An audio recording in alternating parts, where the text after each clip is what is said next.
ରାଢଙ୍ଗ ସମବାୟ ସମିତି ସମ୍ମୁଖରେ ଧାରଣା ଦେଲେ ଚାଷୀ।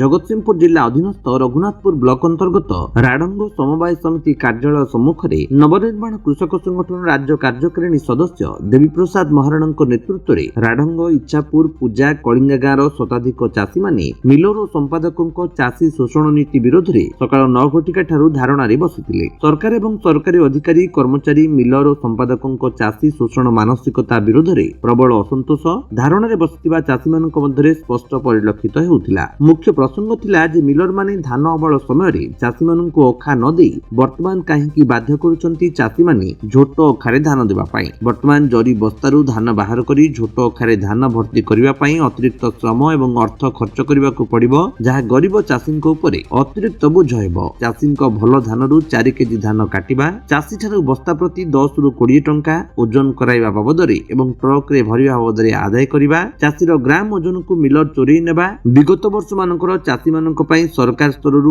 ଆସିବା ଅଖାଗୁଡ଼ିକୁ ମିଲର ହଡପ କରିଥିବା, ଚାଷୀର ଭଲ ଧାନକୁ ଏଫଏକ୍ୟୁ ନାଁରେ ଖରାପ ଧାନ କହି ଭୟ ସୃଷ୍ଟି କରିବା ଭଳି ଚାଷୀଙ୍କୁ ଶୋଷଣ ଉଦ୍ଦେଶ୍ୟଯୁକ୍ତ କାର୍ଯ୍ୟକଳାପ ଅତ୍ୟନ୍ତ ଅଗଣତାନ୍ତ୍ରିକ ଏବଂ ଅମାନବୀୟ ବୋଲି ଦେବୀପ୍ରସାଦ ମହାରଣା ନିଜର ବକ୍ତବ୍ୟ ପ୍ରଦାନ କରିବା ସହିତ ଆଗାମୀ ଦିନରେ ରାଢଙ୍ଗ ପଞ୍ଚାୟତରେ ଚାଷୀମାନେ ଆନ୍ଦୋଳନକୁ ଦୃଢ କରିବା ପାଇଁ ଆହ୍ୱାନ ଦେଇଥିଲେ। ଚାଷୀମାନେ ଧାରଣାରେ 1 ଘଣ୍ଟା ବସିବା ପରେ ରାଢଙ୍ଗ ସମବାୟ ସମିତିର ସମ୍ପାଦକ ଭଗବାନ ପ୍ରସାଦ ସ୍ୱାଇଁ ଧାରଣାସ୍ଥଳକୁ ଆସି ଚାଷୀମାନଙ୍କ ପ୍ରଶ୍ନର ଉତ୍ତର ଦେବା ପାଇଁ ବାଧ୍ୟ ହୋଇଥିଲେ। ଚାଷୀମାନଙ୍କ ଜରି ଅଖାରେ ଧାନ ଆଣିବା ଦାବିକୁ ସମ୍ପାଦକ ଗ୍ରହଣ କଲେ। ଏତଦ୍‌ବ୍ୟତୀତ ମିଲର ଏବଂ ସମ୍ପାଦକଙ୍କ ମିଳିତ ଉଦ୍ୟମରେ ହେଉଥିବା ଧାନ ଲୁଟ୍ ବିରୁଦ୍ଧରେ ଏବଂ ସମସ୍ତ ଚାଷୀଙ୍କ ଧାନ କିଣିବା ତଥା ଚାଷୀଙ୍କ ଟୋକେନ୍ ରଦ୍ଦ ନ କରିବା ନିମନ୍ତେ ଜିଲ୍ଲାପାଳଙ୍କ ନିକଟକୁ ଧାରଣାରେ ଉପସ୍ଥିତ ଶତାଧିକ ଚାଷୀ ଯିବା ପାଇଁ ସଂକଳ୍ପ ନେଲେ। ଆଜିର ଧାରଣାରେ ଉଲ୍ଲାସ ପାଳ, ସୁକଦେବ ଜେନା, ସୁଧୀରଞ୍ଜନ ରାଉତ, ଶାରଦା ପ୍ରସାଦ ଜେନା, ଅସୀମ କୁମାର ରାଉତ, ପ୍ରତାପ ନାୟକ, ରଞ୍ଜନ ବରାଳ, ବିପିନ ପାଳ, ପ୍ରଶାନ୍ତ ଜେନା, ବିଜୟ ରାଉତ, ନିମାଇ ରାଉତ, ପୂର୍ଣ୍ଣଚନ୍ଦ୍ର ସ୍ୱାଇଁ, କିଶୋର ରାଉତ, ପ୍ରମୋଦ ପାଳ, ଭାସ୍କର ଦାସ, ବିପିନ ମୁଦୁଲି, ବିନୟ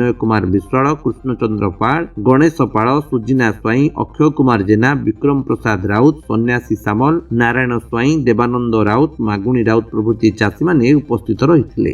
ଜଗତସିଂହପୁରରୁ ରାକେଶ କୁମାର ରାୟଙ୍କ ରିପୋର୍ଟ, ବିଶ୍ୱ ବିଜୟୀ ନ୍ୟୁଜ ଓଡ଼ିଶା।